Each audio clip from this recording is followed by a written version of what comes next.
22 urte luze dira Jon auzotik kanpo dagoela. Askatasunik gabe.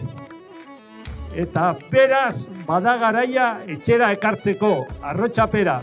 Horregatik ozen diogu, salbuespeneko espetxe neurri guztiak desaktibatu behar dira. Eta Jon behingoz libre utzi bere eskubidea delako. Edonola ere argi izan dezaten bahiturik mantentzen dutenek. Guk ez dugu etxiko. Eta kalean jarraituko dugu Jon gure artean libre izan arte.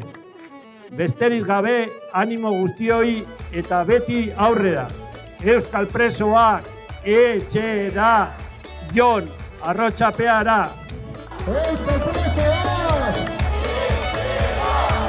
Euskal presoak! Euskal presoak!